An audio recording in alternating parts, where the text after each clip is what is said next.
Hi. Have you ever been so focused on one thing that you miss something else? Well, I have. And most recently, as I went to look for a group of bald eagles, they taught me quite a bit about being aware of my focus. And so a tip of the hat to my friend Melissa for telling me about the Onondaga Lake bald eagles.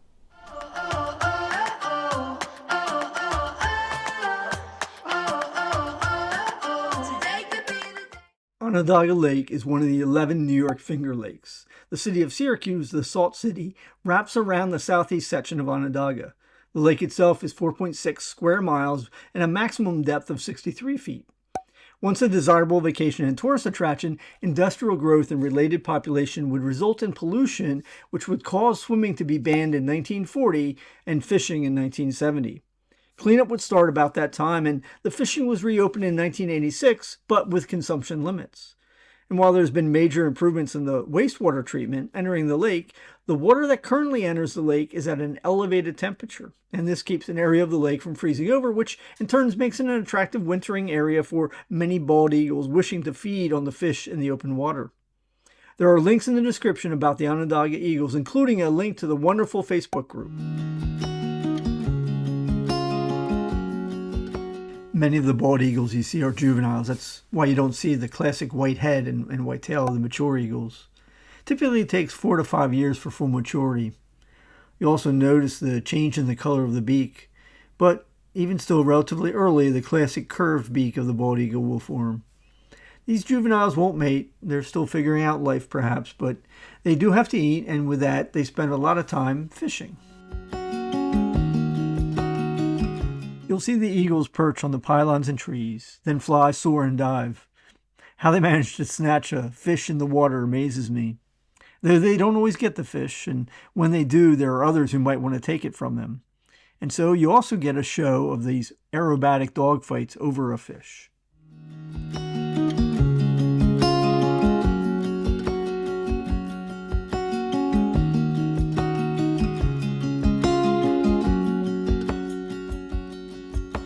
It's not just the juveniles here. You'll also see some adult bald eagles. They seem to have a higher batting average when securing fish, and I didn't see them lose any of their catches to other eagles, at least while I was there that day.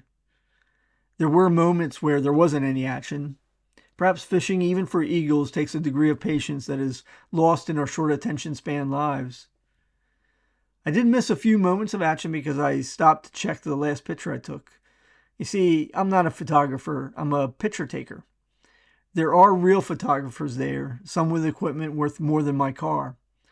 But the love of these birds seems to put everyone on the same level.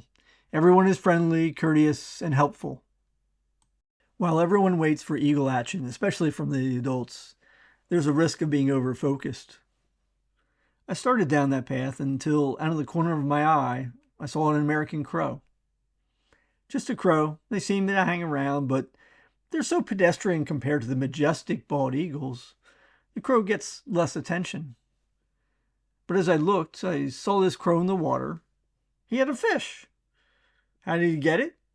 Was it one that was hurt? Was it one that slipped from the short talons of an eagle? In any case, the crow was working to get the fish on shore and called a buddy to help.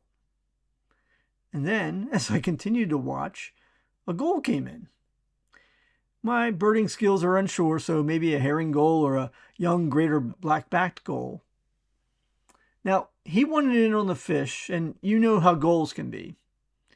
I have expected to see the crows try to intimidate the gull with numbers, but I guess it wasn't a gang thing. The gull would get at the fish as the crows watched on. I then realized that my super focus on the bald eagles was keeping me from seeing other things, other pretty amazing birds, such as the gulls and a couple of very elegant mute swans.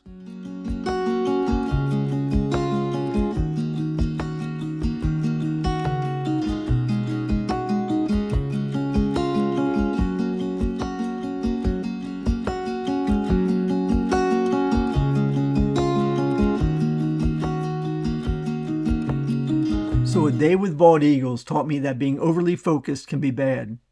Being so intent about a picture that in checking it, I missed action. or being so focused only on the eagles almost made me miss another interesting drama. How often does that happen? This was a relaxed day, but what about when I was working on a problem or decision? Echelon Front is a leadership consulting group, and one of the things they talk about is the superpower of detachment, the idea that sometimes when facing a problem or decision, we need to detach and take a step back.